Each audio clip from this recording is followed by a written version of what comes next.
Imagina você descobrir que existe uma sociedade secreta dos animais, com hierarquia, com reis, com monarcas, com sistema político todo próprio.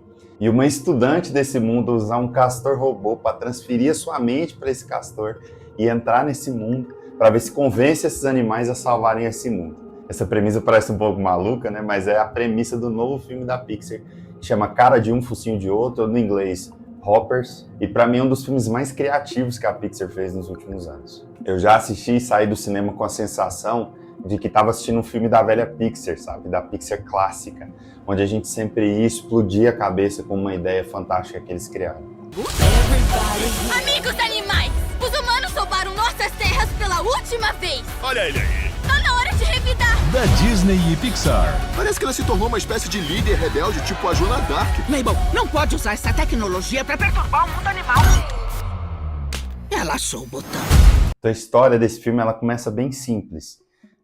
A Mabel, que é a protagonista, ela tem uma ligação muito forte com a avó dela. E a avó dela ensinou ela a se acalmar, a respirar através da contemplação da natureza. Então, a avó dela levava ela para um lago, onde elas se sentavam numa pedra e observavam um lago. E quanto mais quietinhas elas ficavam, mais vida elas percebiam nesse lago. A ligação delas é muito forte, só que o ambiente desse lago e desse bosque todo começa a ser ameaçado por um prefeito que quer construir uma via na região. E até aqui, o filme parece um drama ambiental, né? Só que ele é muito mais que isso. Porque aí é onde a gente tem a virada. A Pixar tem uma ideia muito legal de agregar a isso uma ficção científica.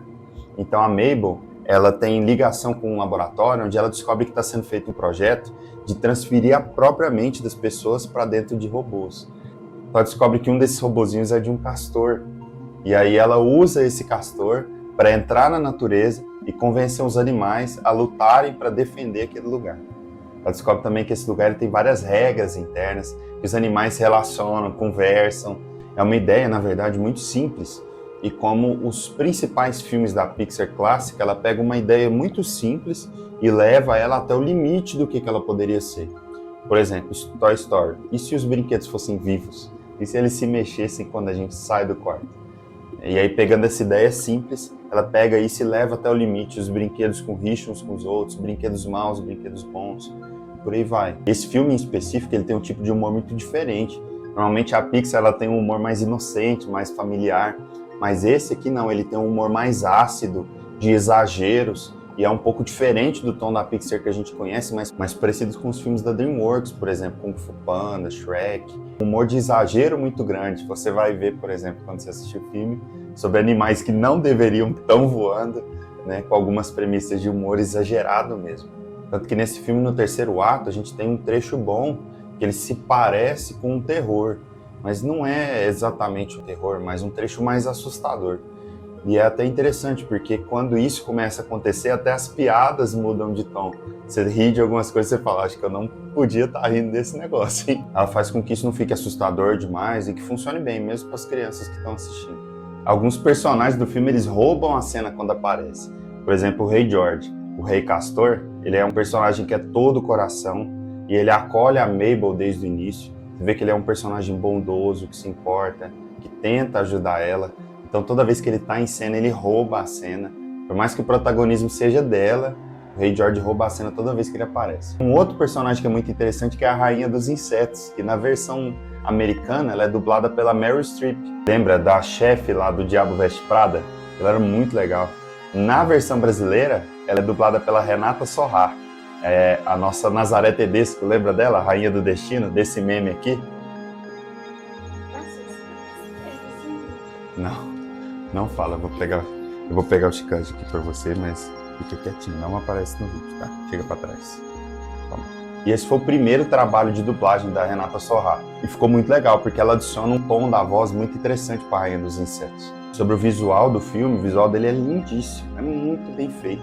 Um nível de detalhe assim surreal.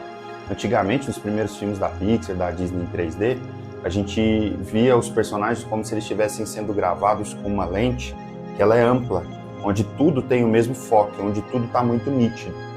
Mas nesse filme, por exemplo, e nos estilos mais recentes, é como se gravasse com uma lente de desfoque, onde o principal item ele está focado no primeiro plano e tudo atrás está desfocado. tá borrado. Isso faz com que o filme fique com um visual absurdo de lindo. Outro ponto legal é que quando a gente está na versão humana da Mabel, e a gente olha para os animais, nós vemos eles com um tipo de olhinho mais animalesco, um comportamento animal. Você entende que ele está olhando para você, entendendo mais ou menos o que está acontecendo, mas não entende a linguagem dele.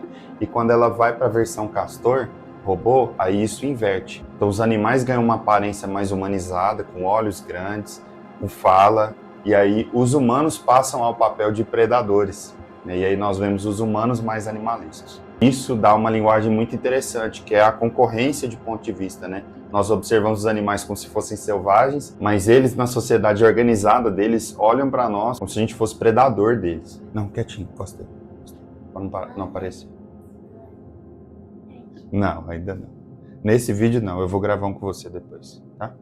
E aí por trás dessa premissa principal do filme, tem alguns temas que são muito sensíveis e que se conectam muito com a gente. Por exemplo, tem um tema de enlutamento, de superpopulação, do crescimento desenfreado das cidades e como isso impacta o ambiente. Então tem uma conversa muito ambiental nesse filme. Inclusive eu li uma notícia de que a Pixar tentou interferir com o diretor para diminuir essa pauta ambiental no filme. Em algumas entrevistas ele falou que a pauta não foi diminuída, que foi mantida, e que o filme está inteiro falando o que ele queria que falasse. Então no terceiro ato, esse filme ele dá uma acelerada. Nada que impacte demais em quem está assistindo. Porém, nesse momento, alguns personagens têm uma redenção um pouco forçada e dá a impressão que o filme ele acelera demais para tentar amarrar todas as pontas e se concluir. Essa sensação foi uma percepção minha, talvez você não veja dessa forma, e tá tudo certo. E ainda assim, eu creio que o filme ele não perde força por isso. É só um detalhe mesmo do terceiro ato, e eu acho que é questão de roteiro, coisa que seria facilmente ajustada. Mas que a equipe deve ter escolhido manter dessa forma para fazer uma história mais fechadinha. E aí eu quero entrar num detalhe com você aqui. Vamos dar uma olhada nas últimas animações que a Pixar fez. Em 2024, a Pixar fez Divertidamente 2, que teve uma nota muito boa, tanto da crítica quanto do público, de 90% a 91% ali no Rotten Tomatoes.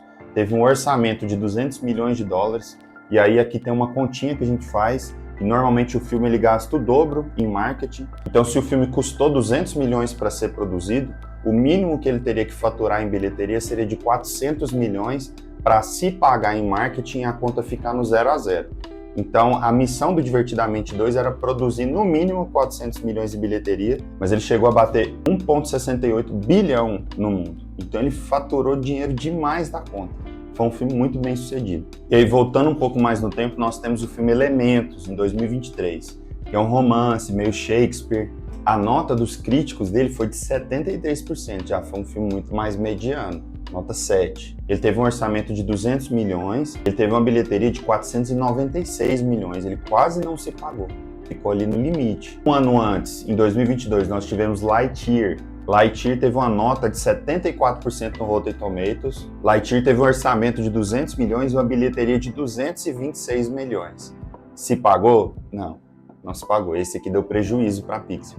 E aí também em 2022 nós tivemos Red, Crescer é uma Fera, que teve um orçamento de 175 milhões. Uma nota excelente de 95% no Rotten Tomatoes, só que a bilheteria dele é praticamente inexistente, porque ele foi lançado direto no Disney+. Foi uma outra produção que provavelmente deu prejuízo para a Disney. E esse filme do Red, inclusive, sofreu por causa da pandemia, que os cinemas ainda não tinham retomado com toda a força. Um ano antes, em 2021, nós tivemos Luca, com uma nota de 91% no Rotten Tomatoes, também muito boa, orçamento de 200 milhões. Antes dele, em 2020, Soul, uma nota muito boa no Rotten Tomatoes de 95%, orçamento de 150 milhões, porém bilheteria mundial de 121 milhões. Novamente, prejuízo, não se pagou, o mínimo que ele teria que fazer era de 300 milhões de bilheteria. Soul teve o resultado também prejudicado pela pandemia, e aí antes dele, Dois Irmãos, também lançado em 2020, nota 88%, uma nota mediana alta. O orçamento dele oscila ali entre 175 e 200 milhões, mas bilheteria mundial de novo abaixo de 142 milhões. Então, percebe que desde 2020 a Pixar ia errando, fazendo filmes que não davam muito lucro até Lightyear, né? E aí depois de Lightyear parece que ela acerta a fórmula de novo. A Disney, nesse período, ela fez um replanejamento de quais produções seriam feitas e lançadas pela Pixar. E novamente separando, filmes do estúdio Pixar são esses que eu falei, mas a Disney lança outros filmes sob o selo Disney, foram lançados nesse período, mas que não são da Pixar, são estúdios diferentes. Disney Animation é um. E agora em 2025 nós temos o Cara de um Focinho de Outro com um orçamento de 150 milhões, percebe? Diminuiu o investimento. Esse é um orçamento de uma animação feita pela Pixar em 2020. Em 2025 eles diminuíram esse orçamento e investiram mais tempo em história, em roteiro. Isso resultou num filme muito mais bem lapidado. Percebe essa análise que eu quis fazer aqui? Os críticos nunca abandonaram a Pixar. Ela sempre fez filmes muito bons e muito queridos. Só que ela também não estava conseguindo acertar o formato no cinema para ganhar atenção e conseguir fazer as pessoas comprarem o ingresso para ir assistir o filme no cinema e dar lucro. Então a gente tem que ficar na torcida para que esse Hoppers agora dê lucro de novo e a gente veja mais bons filmes da Pixar por aí. Então a minha conclusão disso tudo é que esse é um filme excelente, é muito bom, muito bem feito, uma animação muito bonita de ver. Você com certeza não vai se decepcionar ao assistir ele no cinema, pelo contrário, ele é um filme muito bonito para ser visto mesmo em telas grandes. Toda a história é muito bem contada, os temas se conectam com adultos e com crianças, o roteiro é muito bem trabalhado, o ritmo é bom, é rápido, então vale muito a pena, é um filme muito bom de ser assistido e a minha nota para ele é uma nota 9. Então é isso, eu espero que você tenha gostado de mais esse vídeo aqui comigo, se inscreve no canal, deixa o like, deixa aqui nos comentários quais outros filmes você quer ver por aqui, se você está empolgado para assistir essa animação. Compartilhe esse vídeo com os amigos, para quem tem curiosidade, assistir o filme e quer saber um ponto de vista a respeito dele. E eu te vejo muito em breve e até o próximo vídeo. Um abração.